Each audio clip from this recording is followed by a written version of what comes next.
Ya, Salam jemaat yang saya kasih dalam Tuhan, kita bersyukur hari ini kita boleh bersama-sama kembali belajar firman Tuhan yang terambil di dalam Yeremia, pasal yang ke-18, ayat yang pertama hingga ayat yang ke-6. Tentunya kita bertanya di dalam kehidupan ini, apakah Tuhan masih terus bekerja di dalam hidup kita? Apakah Tuhan terus memelihara hidup kita di tengah segala situasi yang mungkin saat ini kita alami tidak mudah?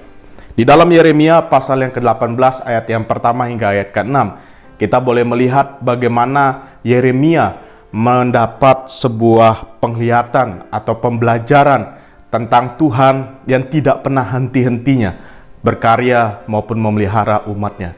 Kita melihat di dalam pasal 18 ayat yang pertama hingga ayat ke-6 ini dilukiskan Tuhan seperti sang penjunan atau tukang periuk di dalam ayat yang pertama hingga ayatnya yang kedua. Di situ di mana Yeremia diminta kepada Tuhan untuk pergi ke rumah tukang periuk. Di dalam ayat yang pertama hingga ayat yang kedua, di sana ada pesan atau firman Tuhan yang ingin disampaikan kepada Yeremia, yang mana nantinya pesan itu juga boleh memberikan pengharapan, kekuatan kepada umat Tuhan, terutama dalam kondisi umat Tuhan pada waktu itu. Mereka harus berada di dalam tekanan bangsa lain, mereka harus berada dalam kehancuran, di dalam pembuangan, di dalam kondisi yang tidak mudah. Namun Yeremia diminta di dalam ayat yang pertama, kedua pergi ke tukang periuk, dan kita melihat ayat ketiga sampai ayat yang keempat. Di situ digambarkan bahwa tukang periuk yang dilihat oleh Yeremia itu adalah tukang periuk atau sang penjunan yang masih sedang bekerja.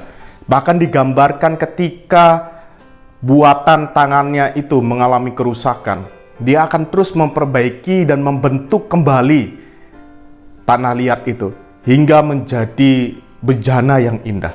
Ini gambaran yang diberikan Tuhan kepada Yeremia, dan ini juga gambaran kepada kita yang ada pada saat ini. Apapun hidup kita saat ini, baik di dalam masa yang suka, duka, di dalam kehancuran, kegagalan, kejatuhan, apapun itu, Tuhan tidak pernah meninggalkan kita. Tuhan terus membentuk diri kita, memproses kita seperti tanah liat.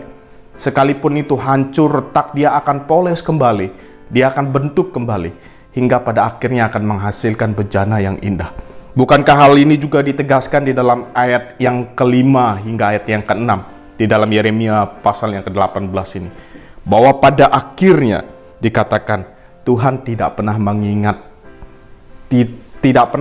mengingat kesalahan, sekedar kesalahan umatnya, tapi Tuhan juga secara bersamaan dia mengingat perjanjian dengan umatnya, di mana umatnya di dalam ayat kelima sampai ayat ke-6, pada akhirnya Tuhan juga yang akan membentuk mereka seperti tanah liat di tangan tukang periuk atau di tangan sang penjunan itu.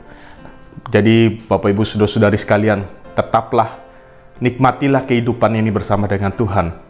Karena hidup ini tidak berakhir di mana Bapak Ibu alami saat ini. Hidup ini masih terus berlanjut. Jadi percayalah kepada Tuhan dan sandarlah kepada Dia. Tuhan Yesus memberkati kita sekalian.